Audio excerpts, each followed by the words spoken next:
Hello everyone, जय हिंद। Welcome to my channel life तक जीएस। आज हम आपको बीटीएससी यानी कि बिहार तकनीकी सेवा आयोग Bihar ANM auxiliary nursing midwifery का मॉडल प्रैक्टिस सेट का डिस्कशन करवाएंगे। इसमें कुल 10 मॉडल प्रैक्टिस सेट दिया गया है और आज हम 8वें नंबर का प्रैक्टिस करवाएंगे। इससे पहले मैं 7 सेट का प्रैक्टिस करवा चुकी हूँ। अगर आप लोग नहीं देखे हैं तो प्लेलिस्ट में जाकर ज़रूर देख लें।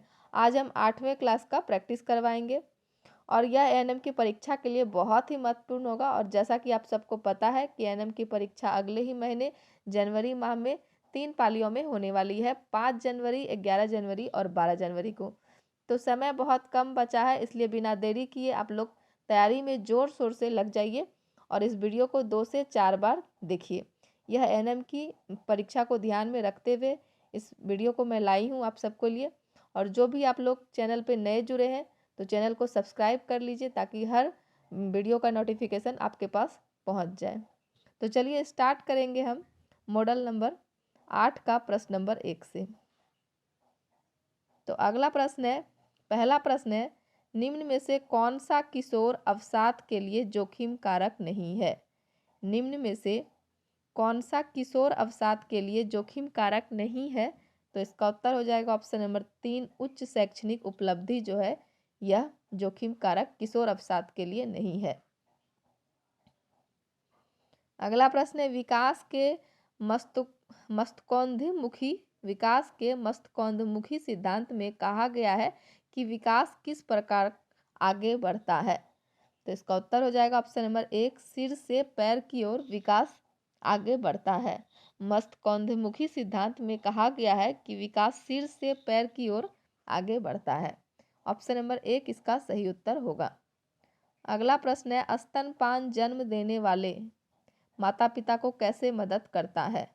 स्तनपान जन्म देने वाले माता पिता को कैसे मदद करता है? तो इसका उत्तर हो जाएगा 1 और 2 दोनों। स्तनपान आपको अपने सामान्य वजन पर वापस आने में मदद करता है और स्तनपान से डिंब ग्रंथि के कैंसर का खतरा कम हो जाता है। तो ऑप्शन नंबर 4 इसका सही उत्तर होगा। 1 और 2 जो है यह स्तनपान करने वाले माता पिता को मदद करता है।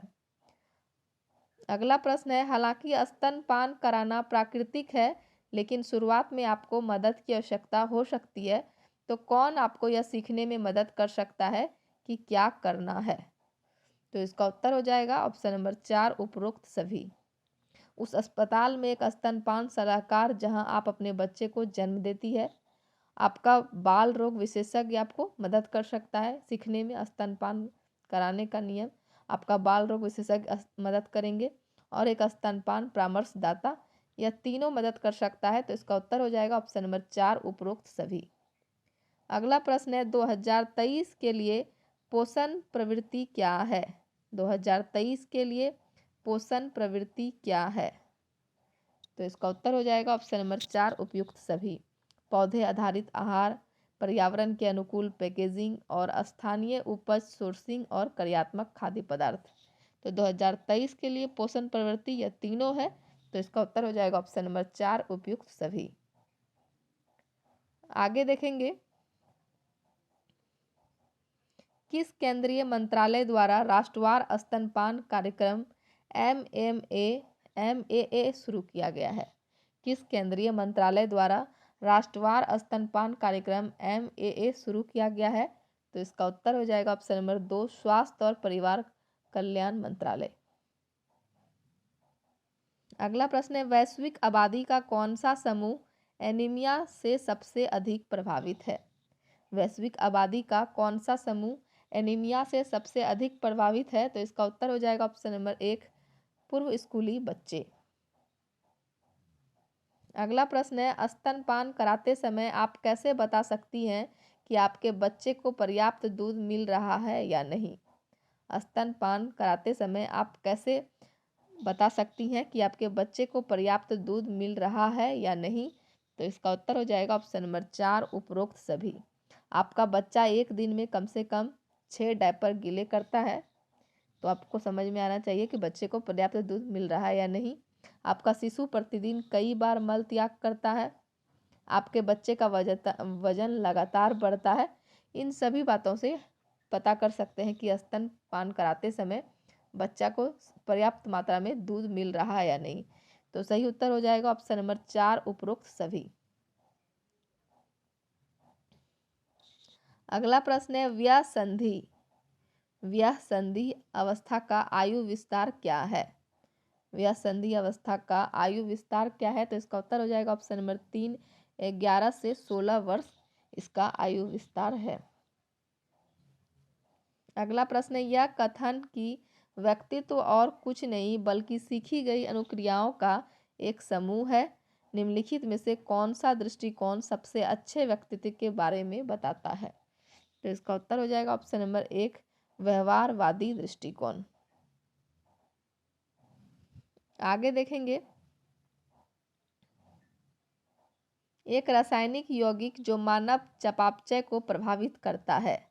एक रासायनिक यौगिक जो मानव चयापचय को प्रभावित करता है और बीमारियों से बचाव प्रदान करता है, उसे क्या कहा जाता है? तो इसका उत्तर हो जाएगा ऑप्शन नंबर 2, उसे औषधि कहा जाता है। अगला प्रश्न है निम्नलिखित में से कौन औषधियों का वर्गीकरण नहीं है? निम्नलिखित में से कौन औषधियों का वर्गीकरण नहीं है? तो इसका उत्तर हो जाएगा ऑप्शन नंबर 1, आकार के आधार पर यह औषधियों का वर्गीकरण नहीं है, और बाकी रासायनिक संरचना पर आधारित, दवा की क्रिया के आधार पर और लक्ष्य के आधार पर, यह तीनों जो है यह औषधियों का वर्गीकरण है। बाकी पहला नंबर जो है आकार के आधार पर यह औषधियों का वर्गीकरण नहीं है। तो इसका उत्तर हो जाएगा ऑप्शन नंबर 1। अगला प्रश्न है औषधियों रसायनज्ञों के लिए किस पर आधारित दवाओं का वर्गीकरण सबसे उपयोगी है? तो इसका उत्तर हो जाएगा ऑप्शन नंबर 4, आणविक लक्ष्य। औषधीय रसायनज्ञों के लिए औषधीय लक्ष्य पर आधारित दवाओं का वर्गीकरण सबसे उपयोगी है। अगला प्रश्न है उस यौगिक की पहचान करें जो मानव शरीर में दवा की क्रिया के लिए लक्ष्य के रूप में कार्य नहीं करता है। तो इसका उत्तर हो जाएगा option number 3, vitamin C. Vitamin C जो है जो मानव शरीर में दवा की क्रिया के लिए लक्ष्य के रूप में कार्य नहीं करता है। अगला प्रश्न है निम्नलिखित में से किस दवा को औषधीय प्रभाव के आधार पर मापदंडों में वर्गीकृत नहीं किया गया है? तो इसका उत्तर है ऑप्शन नंबर 1, एंटीहिस्टामिन। एंटीहिस्टामिन जो है यह औषधीय प्रभाव के आधार पर मानदंडों में वर्गीकृत नहीं किया गया है। अगला प्रश्न है कौन सी कृत्रिम प्रजनन तकनीक एक महिला को एक बच्चे को गर्भ धारण करने में मदद कर सकती है यदि उसकी दोनों फैलोपियन ट्यूब अवरुद्ध है? तो इसका उत्तर हो जाएगा ऑप्शन नंबर 2, आईवीएफ। आईवीएफ जो है यह एक कृत्रिम प्रजनन तकनीक है जो महिला को एक बच्चे को गर्भ धारण करने में मदद कर सकती है यदि उसका दोनों फैलोपियन ट्यूब अवरुद्ध हो तो। अगला प्रश्न है कौन कॉपर रिलीजिंग आईओडी नहीं है? कौन कॉपर रिलीजिंग आईओडी नहीं है? तो इसका उत्तर हो जाएगा ऑप्शन नंबर 1, LNG20 जो है यह कॉपर रिलीजिंग आईओडी नहीं है। अगला प्रश्न है कौन एक आदर्श गर्भनिरोधक की विशेषता है? कौन एक आदर्श गर्भनिरोधक की विशेषता है? तो इसका उत्तर हो जाएगा option number 1, medicinal termination of pregnancy जो है यह एक आदर्श गर्भनिरोधक की विशेषता है। अगला है एमटीपी का तात्पर्य क्या है? तो इसका उत्तर है ऑप्शन नंबर 3, एमटीपी का तात्पर्य क्या है? तो इसका उत्तर हो जाएगा ऑप्शन नंबर 3, गर्भावस्था की चिकित्सा समाप्ति। गर्भावस्था की चिकित्सा समाप्ति जो है यह एमटीपी की तात्पर्य है। अगला प्रश्न है एमनियोसेंटेसिस। एमनियोसेंटेसिस एक प्रक्रिया है जिसका उपयोग किया जाता है। तो भ्रूण की बीमारी के निर्धारण में इसका उपयोग किया जाता है। एमनियोसेंटेसिस एक प्रक्रिया है जिसका उपयोग भ्रूण की बीमारी का निर्धारण करने में किया जाता है। अगला प्रश्न है जन्म देने वाले माता पिता के लिए स्तनपान की सिफारिश नहीं की जाती है जिनके पास क्या होता है? HIV रोग होता है। जन्म देने वाले माता पिता के लिए स्तनपान की सिफारिश नहीं की जाती है जिनके पास HIV रोग होते हैं। ऑप्शन नंबर 4 इसका सही उत्तर हो जाएगा। अगला प्रश्न है, किशोरों को एक सुरक्षित और सहायक माहौल पाने का अधिकार है। आप इस कथन से क्या समझते हैं? किशोरों को एक सुरक्षित और सहायक माहौल पाने का अधिकार है, आप इस कथन से क्या समझते हैं? तो इसका उत्तर हो जाएगा ऑप्शन नंबर 3। इस कथन से किशोरों को सटीक और आयु उपयुक्त जानकारी, कौशल निर्माण और सशक्तिकरण, सकारात्मक भूमिका मॉडल और अनुकूल स्वास्थ्य सेवाओं और परामर्श में मार्गदर्शन प्रदान किया जाना चाहिए। इसका उत्तर हो जाएगा ऑप्शन नंबर 3।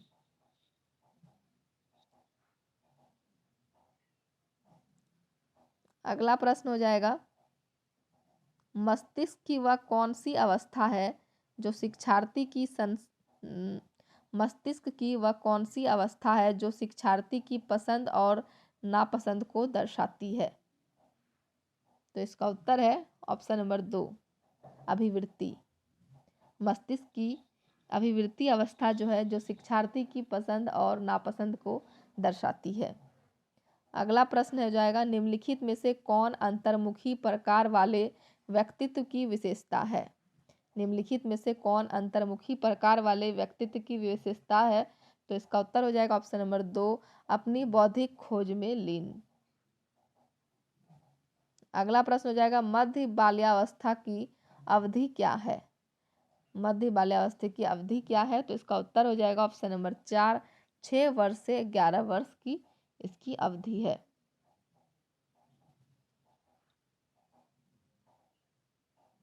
अगला है, यौन शिक्षा को स्कूल की कार्यवाही में शामिल करने की सिफारिश की थी।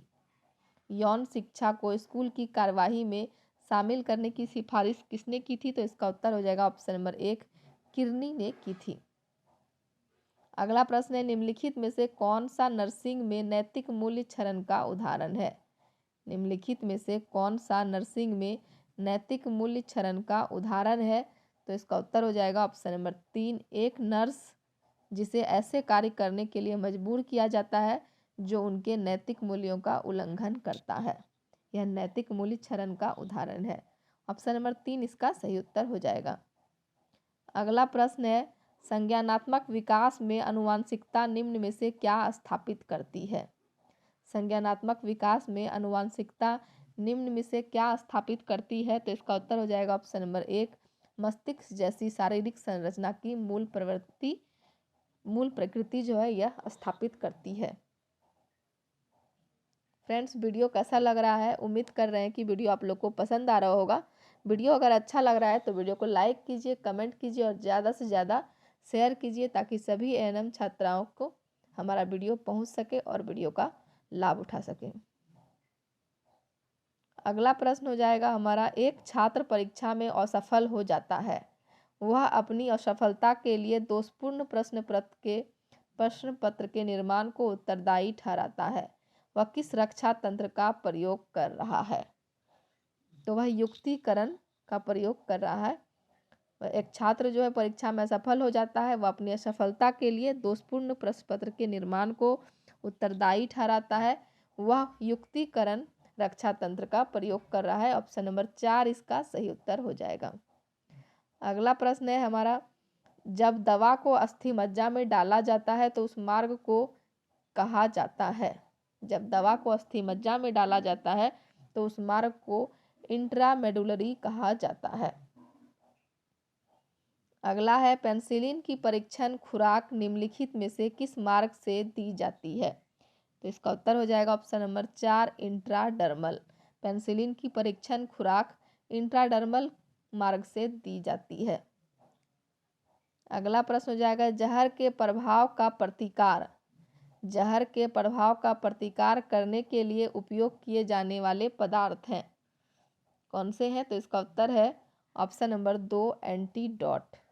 जहर के प्रभाव का प्रतिकार करने के लिए एंटीडोट का उपयोग किए जाने वाले पदार्थ हैं। अगला प्रश्न हो जाएगा, किस विटामिन को बांझपन रोधी विटामिन के नाम से जाना जाता है?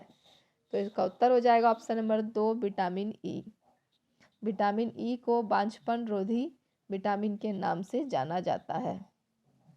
अगला प्रश्न हो जाएगा, सामान्य लवण में 5% डेक्सट्रोज होता है। सामान्य लवण में 5% डेक्सट्रोज होता है, तो इसका उत्तर हो जाएगा ऑप्शन नंबर 3 हाइपरटोनिक।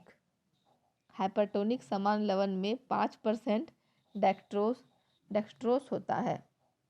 अगला प्रश्न है, विकास के प्रारंभिक चरण में रक्त कोशिकाएं किस अतिरिक्त भ्रूण झिल्ली के भीतर बनती है?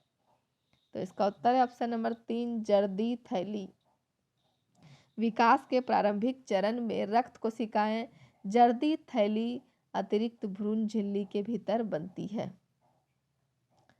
अगला प्रश्न है, एंडोमेट्रियम में प्रत्यारोपित होने वाली संरचना को क्या कहा जाता है?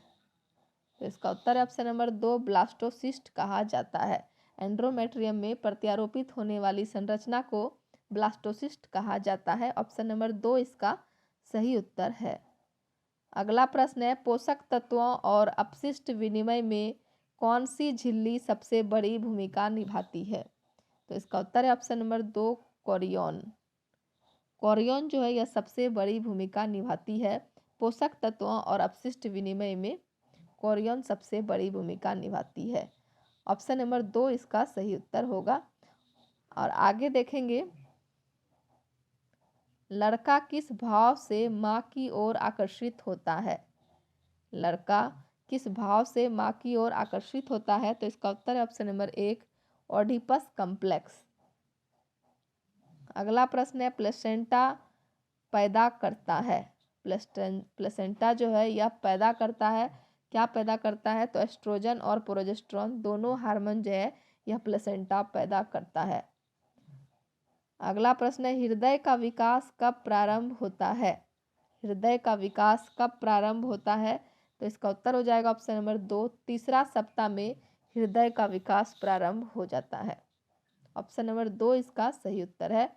और अगला प्रश्न है, 1000 में से एक घोल के 100 मिलीलीटर में एड्रेनलिन की मात्रा होती है। तो एड्रेनलिन की मात्रा 0.1 ग्राम होती है। 1000 में से एक घोल के 100 मिलीलीटर एड्रेनलिन की मात्रा जो होगी 0.1 ग्राम होगी। अगला प्रश्न हो जाएगा, गंभीर तनाव, बार बार किसी स्वप्न का आना, सांवेगिक शून्यता, एकाग्रता की कमी आदि लक्षण किसका है? तो इसका उत्तर है ऑप्शन नंबर 3 उत्तर आघातीय प्रतिबल विकृति का लक्षण है। ऑप्शन नंबर 3 इसका सही उत्तर हो जाएगा। अगला प्रश्न है, किसमें व्यक्ति को यह लगता है कि इसकी मृत्यु हो जाएगी या जल्दी ही उसका अपने अंगों पर से नियंत्रण खत्म हो जाएगा? तो इसका उत्तर है ऑप्शन नंबर 3 आतंक विकार। आतंक विकार में लगता है कि उसकी व्यक्ति को लगने लगता है कि उसकी मृत्यु हो जाएगी या जल्दी ही उसका अपने अंगों पर से नियंत्रण खत्म हो जाएगा। अगला प्रश्न है, जैव सामाजिक उपगम। जैव सामाजिक उपागम के अनुसार व्यक्ति के व्यक्तित्व विकास का क्या प्रभावित करता है? जैव सामाजिक उपागम के अनुसार व्यक्ति के व्यक्तित्व विकास को क्या प्रभावित करता है? तो इसका उत्तर हो जाएगा ऑप्शन नंबर 3 जैविक और सामाजिक सांस्कृतिक कारक दोनों इसको प्रभावित करता है। आगे देखेंगे, 5 कारक प्रतिमान के संदर्भ में निम्नलिखित में से कौन सा कथन सही है? 5 कारक प्रतिमान में से निम्नलिखित में से कौन सा कथन सही है? तो पहला कथन है, यह एक सैद्धांतिक प्रतिमान है जिसे कोस्टा और मैक्रे द्वारा विकसित और परीक्षण किया गया है। तो यह हमारा पहला कथन जो है यह हमारा सत्य है। और दूसरा कथन है, यह संबंधित व्यक्तित्व लक्षणों के क्लस्टर में अंतर्निहित बिग 5 कारकों पर आधारित है। तो दूसरा भी सही है। तो इसका उत्तर हो जाएगा ऑप्शन नंबर 2 1 और 2 दोनों कथन जो है यह सही है। अगला देखेंगे, सबसे पहले खोजा गया ट्राइसाइक्लिक एंटी डिप्रेसेंट कौन सा है? सबसे पहले खोजा गया ट्राइसाइक्लिक एंटी डिप्रेसेंट कौन सा है? तो इसका उत्तर हो जाएगा ऑप्शन नंबर 2 इमिप्रेमाइन। इमिप्रेमाइन जो है सबसे पहले खोजा गया ट्राइसाइक्लिक एंटी डिप्रेसेंट है। अगला प्रश्न है किशोर न्याय अधिनियम किस वर्ष लागू किया गया? किशोर न्याय अधिनियम किस वर्ष लागू किया गया? तो इसका उत्तर है ऑप्शन नंबर 2 1986 ईस्वी में किशोर न्याय अधिनियम लागू किया गया। अगला प्रश्न है एमनियोटिक फ्लूइड कहाँ होता है? एमनियोटिक द्रव जो है यह कहाँ होता है? तो इसका उत्तर है ऑप्शन नंबर 3 एमनियोटिक गुहा में होता है। एमनियोटिक फ्लूइड जो है एमनियोटिक गुहा में होता है। अगला है चामस्की के अनुसार भाषा अर्जित करने की एक अंतर्जात क्षमता जो मानव को जैविक वंशागति के फलस्वरूप प्राप्त हमारी अद्वितीय क्षमता है उसको क्या कहते हैं? तो इसका उत्तर है उसको भाषा अर्जन क्षेत्र कहते हैं। ऑप्शन नंबर 4 इसका सही उत्तर हो जाएगा। अगला प्रश्न है स्रावी चरण गर्भाशय चक्र में किस चरण में होता है? स्रावी चरण गर्भाशय चक्र में किस चरण में होता है? तो इसका उत्तर हो जाएगा ऑप्शन नंबर 3 14 से 28 दिन में स्रावी चरण गर्भाशय चक्र होता है। अगला प्रश्न है सिगमंड फ्रायड मनोचिकित्सा के निम्नलिखित में से किस मॉडल के प्रणेता थे? तो इसका उत्तर है ऑप्शन नंबर 3 मनोक्तिक मॉडल के प्रणेता थे। अगला प्रश्न हो जाएगा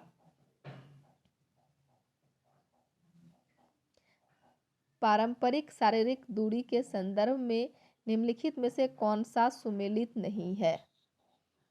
तो इसका उत्तर है ऑप्शन नंबर 2 व्यक्तिगत दूरी 18 इंच से 2 फीट जो है यह सुमेलित नहीं है।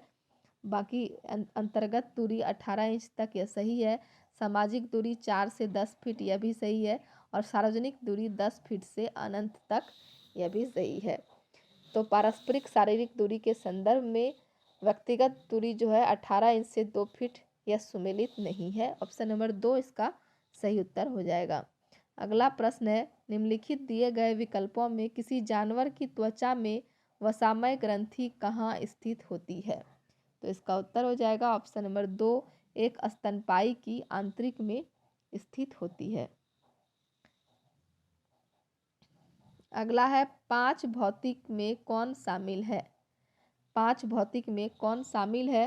तो इसका उत्तर हो जाएगा ऑप्शन नंबर 4 उपरोक्त सभी। पृथ्वी जल वायु और आकाश तीनों 5 भौतिक में शामिल है, इसलिए इसका उत्तर हो जाएगा ऑप्शन नंबर 4 उपरोक्त सभी। अगला प्रश्न है रक्त में श्वेत रक्त कणिकाओं की अत्यधिक मात्रा में उपस्थित को रोग विज्ञान की भाषा में क्या कहा जाता है? तो इसका उत्तर हो जाएगा ऑप्शन नंबर 4 ल्यूकेमिया कहा जाता है। श्वेत रक्त में कणिकाओं की अत्यधिक मात्रा में उपस्थित रोग को विज्ञान भाषा में ल्यूकेमिया कहा जाता है। ऑप्शन नंबर 4 इसका सही उत्तर हो जाएगा। अगला प्रश्न है केंद्रीय औषधि शोध संस्थान CDRI केंद्रीय औषधि शोध संस्थान इनमें से कहाँ स्थित है? तो इसका उत्तर हो जाएगा ऑप्शन नंबर 3 लखनऊ में स्थित है। आगे देखेंगे मानव शरीर में निम्नलिखित में से किस अंग में निषेचन प्रक्रिया होती है? तो इसका उत्तर है ऑप्शन नंबर 2 फैलोपियन ट्यूब में निषेचन प्रक्रिया होती है। अगला प्रश्न है निषेचित कोशिका को क्या कहते हैं?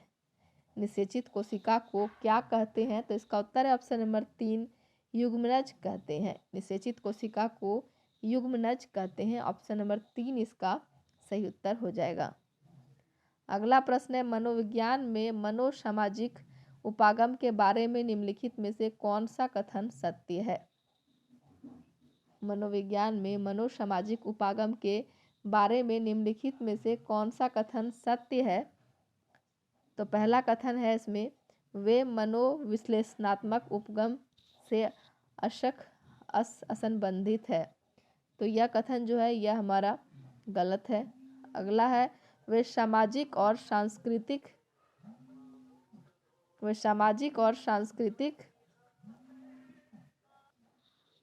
दूसरा है वे सामाजिक और सांस्कृतिक कारकों पर ध्यान केंद्रित करते हैं जो किसी व्यक्ति के विकास और व्यवहार को प्रभावित करते हैं। यह कथन भी हमारा गलत है। और तीसरा कथन है अच्छा, इसमें दो ही कथन दिए गए हैं। मनोविज्ञान में मनोसामाजिक उपागम के बारे में निम्नलिखित में से कौन सा कथन सत्य है? तो इसमें हमारा दो कथन दिया गया है और दोनों कथन हम आपको बताएं। पहला है वे मनोविश्लेषणात्मक उपागम से असंख्य बंधित है और दूसरा है वे सामाजिक और सांस्कृतिक कारकों पर ध्यान केंद्रित करते हैं जो किसी व्यक्ति के विकास और व्यवहार को प्रभावित करते हैं। तो इसका उत्तर हो जाएगा ऑप्शन नंबर 3। 3 में है केवल 2, तो दूसरा ऑप्शन जो है वह हमारा सत्य कथन हो जाएगा। अगला प्रश्न है व्यापक स्कूल स्वास्थ्य कार्यक्रम। व्यापक स्कूल स्वास्थ्य कार्यक्रम किसकी शुरुआत है? तो इसका उत्तर हो जाएगा ऑप्शन नंबर 1, हेल्थ मिनिस्टर की शुरुआत है। व्यापक स्कूल स्वास्थ्य कार्यक्रम हेल्थ मिनिस्टर की शुरुआत है। अगला प्रश्न है स्कूल स्वास्थ्य कार्यक्रम के अंतर्गत कितने विषयों की पहचान की गई है? स्कूल स्वास्थ्य कार्यक्रम के अंतर्गत कितने विषयों की पहचान की गई है? तो इसका उत्तर हो जाएगा ऑप्शन नंबर 3, 11 विषयों की पहचान की गई है। अगला प्रश्न है निम्नलिखित व्यवहार किसके प्राथमिक लक्षण हैं? आवेग, कम ध्यान अवधि, घबराहट, लंबे समय तक बैठने में असमर्थता किसकी है? तो इसका उत्तर हो जाएगा ऑप्शन नंबर 3, ध्यान अभाव सक्रियता विकार के लक्षण है। अगला प्रश्न हो जाएगा चेतना का वह स्तर जिसे सहज या जीव अंतर्नोद का भंडार माना जाता है। तो इसका उत्तर है ऑप्शन नंबर 1, अचेतन। चेतना का वह स्तर जिसे सहज या जीव अंतर्नोद का भंडार माना जाता है वह अचेतन है। ऑप्शन नंबर 1 इसका सही उत्तर हो जाएगा। अगला प्रश्न है मनोविश्लेषण के जनक कौन है? मनोविश्लेषण के जनक कौन है? तो इसका उत्तर है ऑप्शन नंबर 1, सिगमंड फ्रायड जो है यह मनोविश्लेषण के जनक हैं। अगला है कार्बामाजेपाइन का चिकित्सीय सीरम स्तर क्या है? कार्बामाजेपाइन का चिकित्सीय सीमा स्तर क्या है? तो इसका उत्तर है ऑप्शन नंबर 2, 6 से 12 mcg/dl। 6 से 12 mcg/dl जो है यह कार्बामाजेपाइन का चिकित्सीय सीरम स्तर है। ऑप्शन नंबर 2 इसका सही उत्तर हो जाएगा। अगला प्रश्न है एरिकसन द्वारा दिया गया उद्योग बनाम हीन भावना का काल किससे प्रभावित होता है? एरिकसन द्वारा दिया गया उद्योग बनाम हीन भावना का काल किससे प्रभावित होता है? तो इसका उत्तर है ऑप्शन नंबर 3, विद्यालय के वातावरण से प्रभावित होता है। आगे देखेंगे फ्रायड द्वारा दिए गए मनोलैंगिक विकास की एक अवस्था निम्नांकित में से कौन सा नहीं है? तो इसका उत्तर है ऑप्शन नंबर 4, आइकोनिक प्रतिमा अवस्था जो है यह फ्रायड द्वारा दिए गए मनोलैंगिक विकास की एक अवस्था नहीं है। बाकी मुख्य अवस्था, गुदा अवस्था और गुप्त अवस्था इसके द्वारा दिया गया है। अगला प्रश्न है ध्यान की कम अवधि। ध्यान की कम अवधि अभिधातज पोस्ट ट्रोमेटिक तनाव विकार PTSD की विशेषता क्या है? तो इसका उत्तर हो जाएगा ऑप्शन नंबर 1, संज्ञानात्मक प्रतिक्रिया। ध्यान की कम अवधि संज्ञानात्मक प्रतिक्रिया अभिधातज तनाव विकार PTSD की विशेषता है। अगला प्रश्न हो जाएगा नार्कोलेप्सी। नार्कोलेप्सी क्या है? तो इसका उत्तर है ऑप्शन नंबर 3, दिन के समय अत्यधिक नींद आना नार्कोलेप्सी है। अगला प्रश्न है एक विकृत भय जिससे रोगी को विवेकहीन होने का एहसास होता है लेकिन फिर भी वह व्यक्त करने और दूर करने में असमर्थ होता है, उसे क्या कहा जाता है? उसे डर या फोबिया कहा जाता है। एक विकृत भय जिससे रोगी को विवेकहीन होने का एहसास होता है लेकिन फिर भी वह व्यक्त करने और दूर करने में असमर्थ होता है, उसे डर या फोबिया कहा जाता है। ऑप्शन नंबर 4 इसका सही उत्तर हो जाएगा। अगला प्रश्न है दर्द के डर को क्या कहा जाता है? दर्द के डर को क्या कहा जाता है? तो इसका उत्तर है ऑप्शन नंबर 1, ओल्गोफोबिया कहा जाता है। दर्द के डर को ओल्गोफोबिया कहा जाता है। अगला प्रश्न हो जाएगा गर्भपात का सबसे आम कारण क्या है? गर्भपात का सबसे आम कारण क्या है? तो इसका उत्तर है ऑप्शन नंबर 4, आनुवंशिक कारकों के कारण अनुचित विकास। गर्भपात का सबसे आम कारण है आनुवांशिक कारकों के कारण अनुचित विकास। ऑप्शन नंबर 4 इसका सही उत्तर हो जाएगा। अगला प्रश्न है हमारा, एक महिला के गर्भपात की संभावना को बढ़ाता है। एक महिला की गर्भपात की संभावना को कौन बढ़ाता है? तो इसका उत्तर हो जाएगा ऑप्शन नंबर 3, अंडाशय को प्रभावित करने वाली समस्याएं। आगे देखेंगे, अंडरवेटेड गर्भाशय क्या होता है? अंडरवेटेड गर्भाशय क्या होता है? तो इसका उत्तर है ऑप्शन नंबर 1, गर्भाशय आगे होता है। अगला है, गर्भाशय ग्रीवा की अक्षमता किसे कहते हैं? गर्भाशय ग्रीवा की अक्षमता किसे कहते हैं? तो इसका उत्तर हो जाएगा ऑप्शन नंबर 3, असामयिक विस्फारण को गर्भाशय ग्रीवा की अक्षमता कहते हैं। ऑप्शन नंबर 3 इसका सही उत्तर हो जाएगा। अगला प्रश्न है, रेट्रोवर्टेड गर्भाशय क्या होता है? रेट्रोवर्टेड गर्भाशय क्या होता है? तो इसका उत्तर है ऑप्शन नंबर 3, गर्भाशय पीछे होता है। एंटरवर्टेड आगे गर्भाशय हो जाएगा और रेट्रोवर्टेड मतलब गर्भाशय पीछे होता है। ऑप्शन नंबर 3 इसका सही उत्तर हो जाएगा। अगला प्रश्न है, अति उल्बोधकता। अति उल्बोधकता को किस एक अन्य नाम से जाना जाता है? तो इसका उत्तर हो जाएगा ऑप्शन नंबर 2, पॉलीहाइड्रोमिन्यास। अति उल्बोधकता को पॉलीहाइड्रोमिन्यास के नाम से जाना जाता है। ऑप्शन नंबर 2 इसका सही उत्तर हो जाएगा। अगला प्रश्न है, सामान्य गर्भावस्था में निषेचित अंडे में पिता के क्रोमोसोम होते हैं। सामान्य गर्भावस्था में निषेचित अंडे में पिता के क्रोमोसोम कितने होते हैं? तो इसका उत्तर है ऑप्शन नंबर 2, 23 जोड़ी होते हैं। अगला प्रश्न है, मोलर गर्भाधान। मोलर गर्भाधान को किस अन्य नाम से जाना जाता है? तो इसका उत्तर हो जाएगा ऑप्शन नंबर 4, हाइडेटिफॉर्म मोल के नाम से जाना जाता है। मोलर गर्भाधान को हाइडेटिफॉर्म मोल के नाम से भी जाना जाता है। ऑप्शन नंबर 4 इसका सही उत्तर हो जाएगा। अगला प्रश्न है, शिशु को जन्म के बाद पहले कितने महीनों तक केवल माँ का दूध ही पिलाना चाहिए? तो इसका उत्तर हो जाएगा ऑप्शन नंबर 4, पहले 6 महीने तक शिशु को केवल माँ का दूध ही पिलाना चाहिए। अगला प्रश्न हो जाएगा, गर्भावस्था के दौरान कितना वजन बढ़ना सामान्य है? गर्भावस्था के दौरान कितना वजन बढ़ना सामान्य है? तो 28 पाउंड वजन जो है यह बढ़ना सामान्य है। अगला प्रश्न है, गर्भावस्था के दौरान डॉक्टर इनमें से किस व्यायाम की सलाह देते हैं? गर्भावस्था के दौरान डॉक्टर इनमें से किस व्यायाम की सलाह देते हैं? तो इसका उत्तर है ऑप्शन नंबर 4, उपरोक्त सभी। तेज चलना, रनिंग और योग करने तीनों का डॉक्टर सलाह देते हैं।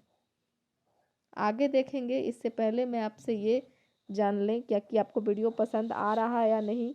अगर वीडियो पसंद आ रहा है तो वीडियो को लाइक कीजिए, कमेंट कीजिए और ज़्यादा से ज़्यादा शेयर कीजिए ताकि सभी एनएम छात्राओं के पास हमारा वीडियो पहुंच सके और वीडियो का लाभ उठा सके। और जो भी लोग चैनल पे नए जुड़े हैं, हमारे चैनल को सब्सक्राइब कीजिए ताकि हमारा सभी वीडियो का नोटिफिकेशन आपके पास पहुँच सके और आप लोग इस वीडियो को देख सकें।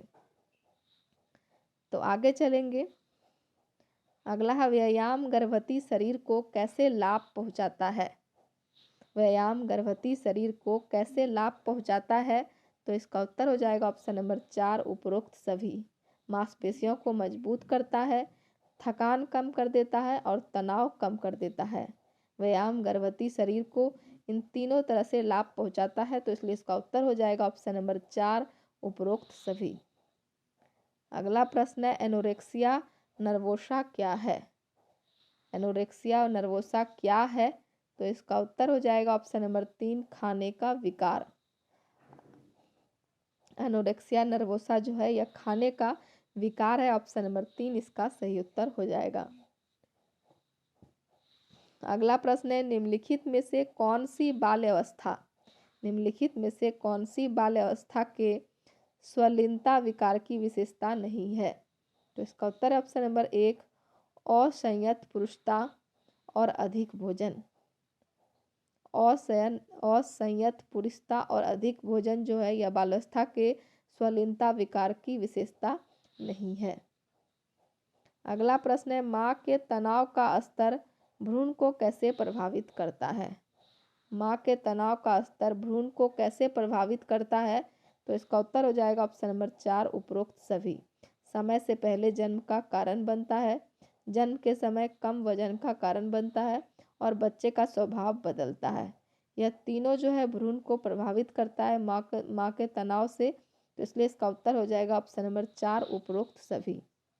अगला प्रश्न हो जाएगा प्रसव को कितने चरणों में बांटा गया है। प्रसव को कितने चरणों में बांटा गया है, तो इसका उत्तर हो जाएगा ऑप्शन नंबर 2 3 चरणों में प्रसव को बांटा गया है। अगला प्रश्न है शिशु की कौन सी ग्रंथि कॉर्टिसोन नामक हार्मोन को स्राव करती है। तो इसका उत्तर हो जाएगा ऑप्शन नंबर 4 अग्नाशय जो है, यह शिशु की अग्नाशय ग्रंथि जो है यह कॉर्टिसोन नामक हार्मोन को स्राव करती है। अगला प्रश्न है निम्नलिखित में से कौन सा शास्त्रीय कंडीशनिंग सिद्धांतों से विकसित उपचार नहीं है। निम्नलिखित में से कौन सा शास्त्रीय कंडीशनिंग सिद्धांतों से विकसित उपचार नहीं है, तो इसका उत्तर हो जाएगा ऑप्शन नंबर 2 सांकेतिक अर्थव्यवस्थाएं। अगला प्रश्न है स्तनपान कराते समय आपको प्रतिदिन कितनी अतिरिक्त कैलोरी खानी चाहिए। स्तनपान कराते समय आपको प्रतिदिन कितनी अतिरिक्त कैलोरी खानी चाहिए, तो इसका उत्तर हो जाएगा ऑप्शन नंबर 1 500 कैलोरी। अगला प्रश्न है स्तनपान करते समय आपको इनमें से किस दवा का उपयोग नहीं करना चाहिए, तो इसका उत्तर हो जाएगा ऑप्शन नंबर 3 दर्द निवारक। स्तनपान करते समय आपको इनमें से दर्द निवारक वाले दवा का उपयोग नहीं करना चाहिए। अगला प्रश्न है सोमैटोजेनिक परिकल्पना वाले मनोवैज्ञानिक विकार का कारण कौन सा है, तो इसका उत्तर हो जाएगा ऑप्शन नंबर 2 शारीरिक या जैविक हानि। सोमैटोजेनिक परिकल्पना वाले मनोवैज्ञानिक विकार का कारण जो है शारीरिक या जैविक हानि, ऑप्शन नंबर 2 इसका सही उत्तर हो जाएगा। अगला प्रश्न है कौन दुर्घटना अध्ययन का उद्देश्य नहीं है। कौन दुर्घटना अध्ययन का उद्देश्य नहीं है, तो इसका उत्तर हो जाएगा ऑप्शन नंबर 4 पार्किंग की मांग के संबंध में डेटा एकत्र करने के लिए यह दुर्घटना अध्ययन का उद्देश्य नहीं है। अगला है दुर्घटना अध्ययन में पहला कदम क्या है। दुर्घटना अध्ययन में पहला कदम क्या है, तो इसका उत्तर हो जाएगा ऑप्शन नंबर 3 दुर्घटना डेटा संग्रह। दुर्घटना अध्ययन में पहला कदम जो है दुर्घटना डेटा संग्रह है, ऑप्शन नंबर 3 इसका सही उत्तर हो जाएगा। अगला प्रश्न है मनोविश्लेषणात्मक दृष्टिकोण के अनुसार माता पिता और समाज से सीखे गए मूल्यों को एकीकृत करने का प्रयास को क्या कहा जाता है, तो इसका उत्तर हो जाएगा ऑप्शन नंबर 4 सुपर ईगो कहा जाता है। मनोविश्लेषणात्मक दृष्टिकोण के अनुसार माता पिता और समाज से सीखे गए मूल्यों को एकीकृत करने का प्रयास को सुपर ईगो कहा जाता है, ऑप्शन नंबर 4 इसका सही उत्तर हो जाएगा। अगला प्रश्न है विकास क्रम की गति में कौन सा क्रम असंगत है। विकास क्रम की गति में कौन सा क्रम असंगत है, तो इसका उत्तर हो जाएगा ऑप्शन नंबर 4 और चौथा ऑप्शन है सभी क्रम सही है। और इसमें पूछ रहा है कि कौन सा क्रम जो है यह असंगत है, तो इसमें सभी क्रम सही हो जाएगा। पहला क्रम है पहला दिन बच्चा बहुत देर तक सोया रहता है और किसी और ध्यान नहीं देता है, यह सही है। पहला सप्ताह केवल छाया में आंखें खोलता है, सप्ताह के अंत तक प्रकाश में आंखें खोलने का योग्य भी हो जाता है, तो दूसरा कथन भी सही है। और तीसरा कथन है हमारा पहला महीना अपने चारों ओर देखता है, प्रसन्नता प्रकट करता है, गति करती हुई वस्तुओं को ओर देखता है, शब्द सुनता है, सूंघने और चखने लग जाता है, यह भी सही है। तो इसलिए इसका उत्तर हो जाएगा ऑप्शन नंबर 4 सभी क्रम इसमें सही है। अगला प्रश्न है प्रथम दिन बच्चे का वजन कितना होता है। प्रथम दिन बच्चे का वजन कितना होता है, तो इसका उत्तर ऑप्शन नंबर 3 5 पौंड से लेकर 9 पौंड प्रथम दिन बच्चे का वजन होता है। अगला प्रश्न है किसका मानना था कि हर किसी के पास जागरूकता का एक सचेत अवचेतन और अचेतन स्तर होता है, तो इसका उत्तर ऑप्शन नंबर 2 सिगमंड फ्रायड जो था इनका मानना था कि हर किसी के पास जागरूकता का एक सचेत अवचेतन और अचेतन स्तर होता है। तो ऑप्शन नंबर 2 इसका सही उत्तर हो जाएगा। अगला प्रश्न है, शैशवावस्था में रक्तचाप कितना होता है? शैशवावस्था में रक्तचाप जो होता है वो कैसा होता है? तो इसका उत्तर ऑप्शन नंबर 1 कम होता है। शैशवावस्था में रक्तचाप ब्लड प्रेशर कम होता है। अगला प्रश्न है, बच्चे के विकास में आनुवंशिकता और पर्यावरण की भूमिका के बारे में कौन सा विकल्प सही है? बच्चे के विकास में आनुवंशिकता और पर्यावरण की भूमिका के बारे में कौन सा विकल्प सही है? तो इसका उत्तर है ऑप्शन नंबर 2, एक बच्चे के पैदाइश में आनुवंशिकता का 50% योगदान होता है। तो यह जो कथन है यह विकल्प जो है यह सही है। बाकी यह तीनों विकल्प जो है हमारा गलत है। प्रवृत्ति पर्यावरण से संबंधित होती है, जबकि वास्तविक विकास के लिए आनुवंशिकता की आवश्यकता होती है। यह जो कथन है हमारा गलत है। और साथियों और जीनों का सापेक्ष योगदान योगात्मक नहीं है, यह भी गलत है। और चौथा है, आनुवंशिकता और पर्यावरण एक साथ कार्य नहीं करते हैं, तो यह कथन भी हमारा गलत है। तो सही कथन सिर्फ हमारा ऑप्शन नंबर 2 होगा। एक बच्चे के पैदाइश में आनुवंशिकता का 50% योगदान होता है, तो यह हमारा सही विकल्प है। ऑप्शन नंबर 2 इसका सही उत्तर हो जाएगा। तो यह हमारा अंतिम प्रश्न था। तो वीडियो को समाप्त करते हैं। तो उम्मीद करते हैं आप लोग को वीडियो पसंद आया होगा। अगर वीडियो पसंद आया तो वीडियो को लाइक कीजिए, कमेंट कीजिए और ज़्यादा से ज़्यादा शेयर कीजिए, ताकि सभी एएनएम छात्राओं के पास हमारा वीडियो पहुंच सके और वह लोग हमारा वीडियो का लाभ उठा सकें। तो धन्यवाद, मिलते हैं अगले वीडियो में।